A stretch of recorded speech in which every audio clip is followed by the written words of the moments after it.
Hello everyone, and welcome back to another look at some of the meals we've been eating around here lately. I hope you will find some great dinner inspiration that you can use maybe in your own kitchen for your family. I'm going to start off first with this cheesy ham and potato soup, which was probably one of the best ones I've ever made. It was so good. So let's get started here. I'm going to show you how easy this was to put together.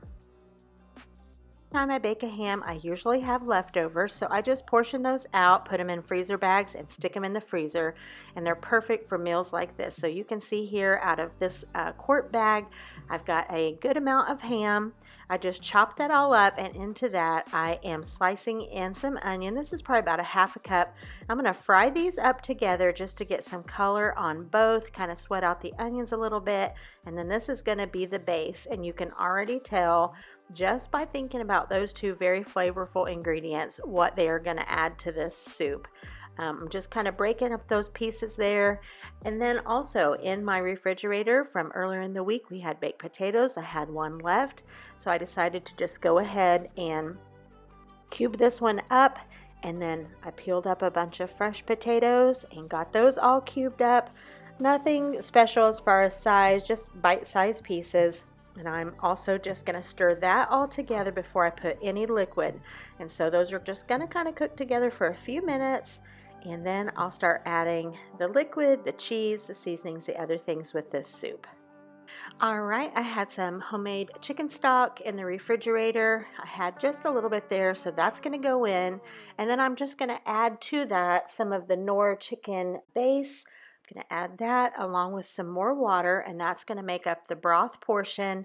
The biggest portion of this broth for this soup is going to be chicken stock, so that's super flavorful. And so I've just gotten that mixed in there. Going to let this cook together for just a little bit.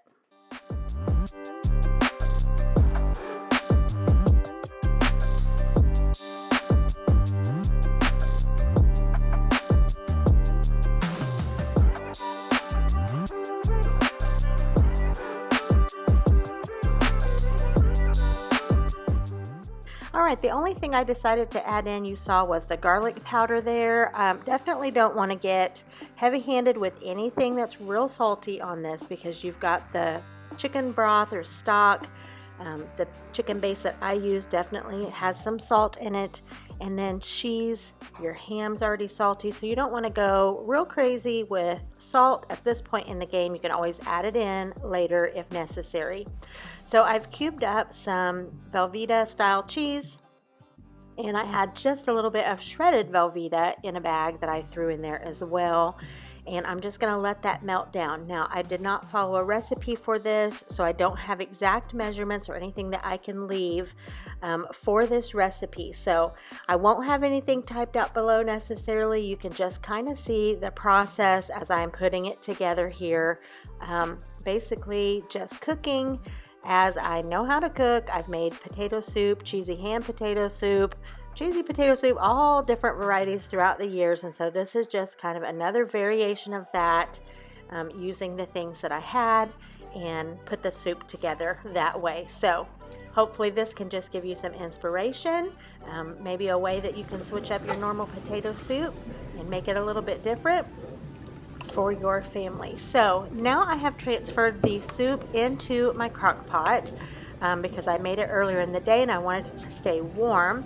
Also because my kettle is just not quite big enough, so my crock pot is bigger, so I just transferred everything over, and I put in some delicious heavy cream. You saw that. That was all the heavy cream I had, and you can see here this was all the milk that I had. So I added that to the soup, put it in my crock pot, kept it on low. I even switched it to keep warm for a while with my lid on, and then that was ready for later on in the evening when supper time rolled around.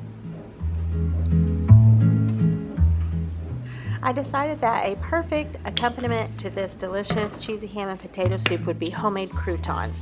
They are so easy to make. If you've never made them before, I encourage you, give them a try. They're so easy. You just need some cubed up bread of any sort. I have some yeast rolls here that were left over. I had, I think, a couple hot dog buns, some bread. Just cube it all up, You go in with some olive oil, you drizzle that over the top, and then your seasonings. I used a mix of garlic, salt, and pepper, and then just a little bit of additional garlic powder, and I think I did some parsley flakes later. I don't know if I showed that. That might have been after they came out of the oven. But you basically just pour it on, mix it up. You can also do this in a bowl, but I just do it on the pan to save dishes. Mix it up really, really well, and you bake them for just a few minutes in the oven. I will have the recipe below for these. They're delicious for soups, salads, whatever. They're so easy. So if you have leftover bread, it's perfect for it. If you have bread in your freezer, it's perfect for it. They're very easy, quick, and just have such a delicious flavor.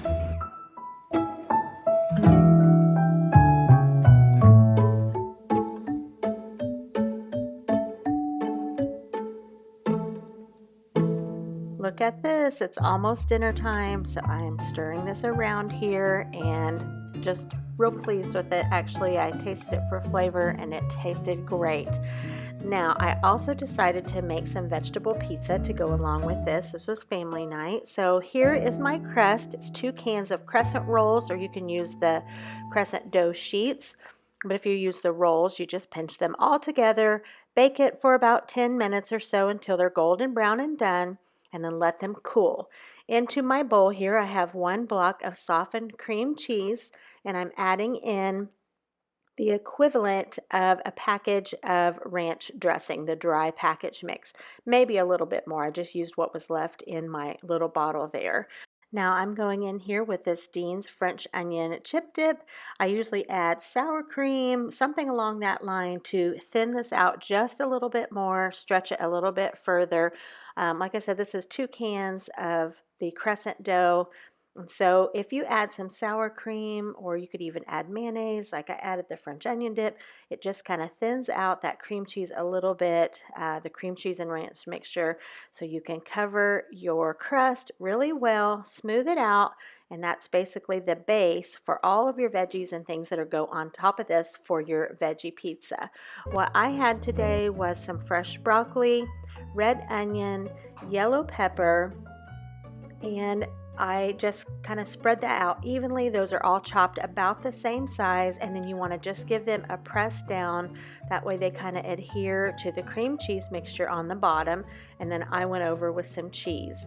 You can definitely add any vegetables that are your preference, your own variety of fresh veggies on top and some cheese. You have a veggie pizza just like that. It is so delicious. I served this up with a big tossed salad. And of course, the soup was the star of the show. So delicious. We absolutely feasted, and there were leftovers that we were able to have for lunch a couple of times. I absolutely loved this soup. Hopefully you can get some inspiration, maybe give this meal a try at your house.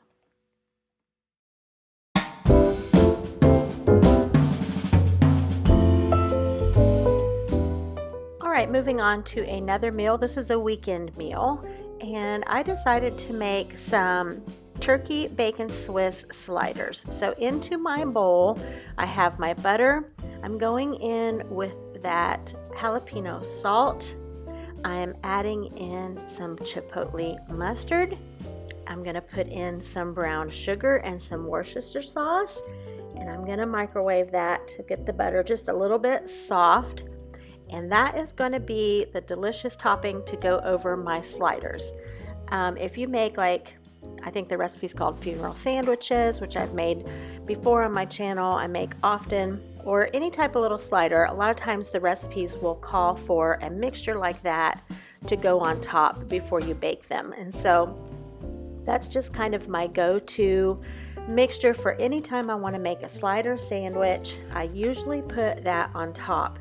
I think the funeral sandwich recipe says to even put that on and let it sit in your fridge overnight, so it really kind of soaks in there, and it's so good. Yes, they're a little sticky, but it just is special for these sandwiches, and I would say don't avoid that step. It's just really a delicious flavor, and it really makes these sandwiches over the top.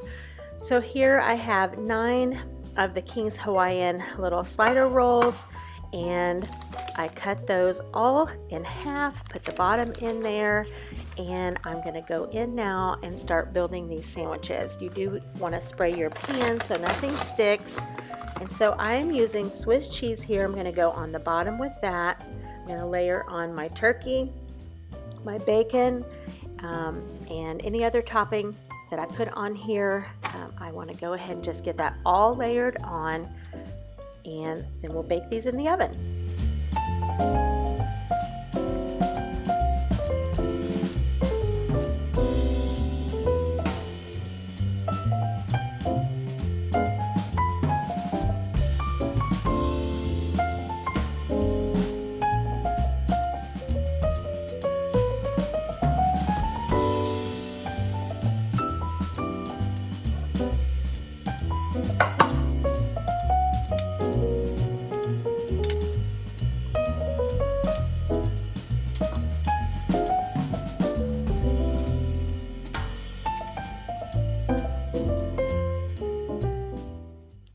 I want to take the time here to say thank you again for tuning into my videos, for liking them, sharing them, subscribing. If you haven't subscribed, we would love to have you part of our channel here.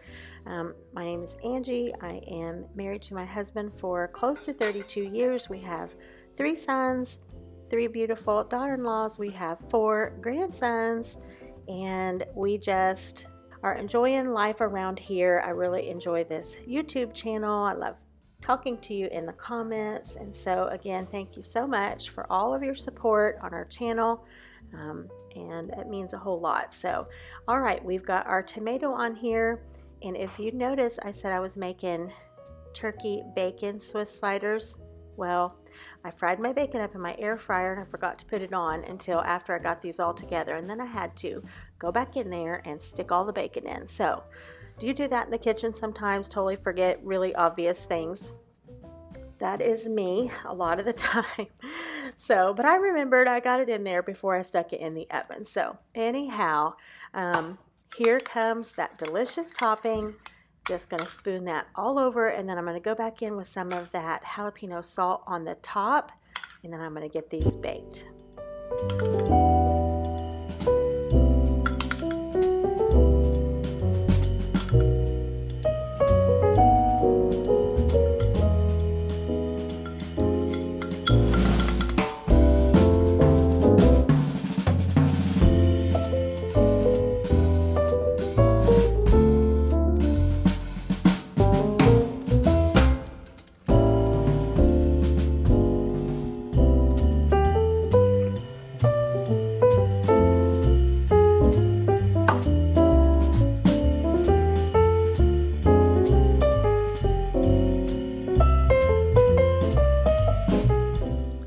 And here they are out of the oven. The brown sugar kind of gives them that little sticky glaze, almost even a little crunch after they bake. So delicious. I love it so much. And the chipotle mustard gave it a little bit of a different flavor too. That's so good. I decided to make along with this some buffalo chicken dip, the kind that you bake in the oven. And I served it along the side. It was so good. Some tortilla chips there along with it. So I'm going to show you how I made the buffalo chicken dip. I decided to do this in my KitchenAid. So I have my butter, my softened cream cheese, and 1 boneless skinless chicken breast. I'm going to get that mixing together here. I'm going to add in my sour cream, my dry ranch, my buffalo sauce. Get this continued mixed together here, and then that will bake in the oven.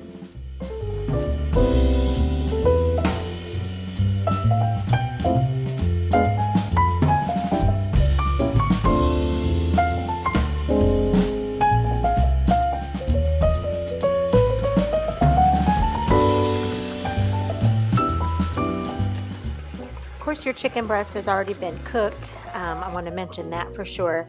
And it just comes together so quick in the KitchenAid. And so you just spray your baking dish, put your mixture in there, and top it with cheese. I put a little of dried parsley on the top.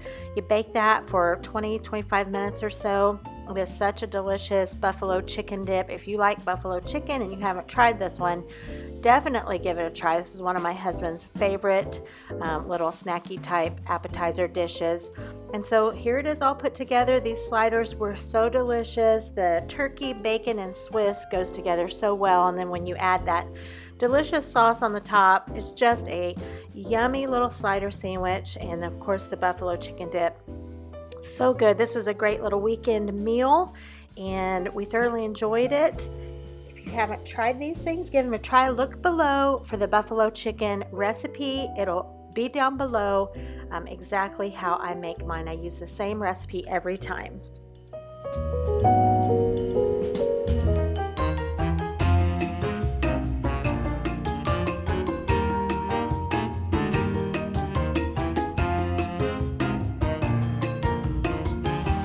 Okay, I've just got some ground beef here. This is 2 pounds. I have fried it up and drained it and then added back in seasonings. I started off with about 1/3 cup of the Great Value brand salsa, and it was the lime and garlic. And then cumin, chili powder, garlic, salt, and pepper, and some onion powder. I don't usually buy taco seasoning, haven't bought it in years, and I never make up my own. I just season my meat with my heart as I feel it each time I cook it up. So today was salsa and all of the spices that I mentioned. So cooking up some ground beef here for Taco Monday. Alright, so tonight I have Fisher, Finley, and Henry for a little while at dinner time. And so I made one big giant quesadilla with just meat and cheese. And they are going to have this for their dinner. So that's one way we're using this taco meat tonight. And if you saw a couple weeks ago, I had a what's for dinner and I had made a huge bowl of homemade pico. Well, I'm on a kick and I wanted some more. So I diced up my tomatoes, my onions, cilantro, garlic, and made more pico. Put some fresh juice, lemon juice in there, salt and pepper, garlic, so good. James decided that he was doing a taco salad. I already had some romaine and just a big bowl of salad. I already made the broccoli and all the fun stuff to put in a salad. So all he had to do was add in his meat. He put some Doritos in there, some hot sauce, and he enjoyed a taco salad tonight. I decided I was going to go for loaded nachos. So I just put some chips down. I had some of that white cheese that I bought at Costco recently that we're really liking. I put that on top, my meat, my pico, and a big old pile of lettuce. Honestly, it could also be almost like a taco salad, just maybe in a different way. So hot sauce on the top there, and just absolutely delicious. You all know we love nachos around here. And because I cooked up more taco meat than what we needed, we decided since we had Taco Monday, Taco Tuesday was not to be left out. And we love Mexican. We love it. So it was no trouble for us to eat them again. I have these new little taco holders that I ordered from Amazon. They worked out perfectly. I can actually link those below. And then if you've not tried the Aldi taco shells, they're so good. They're thin and crispy, yet they hold everything just right. You should definitely give those a try. These tacos were delicious.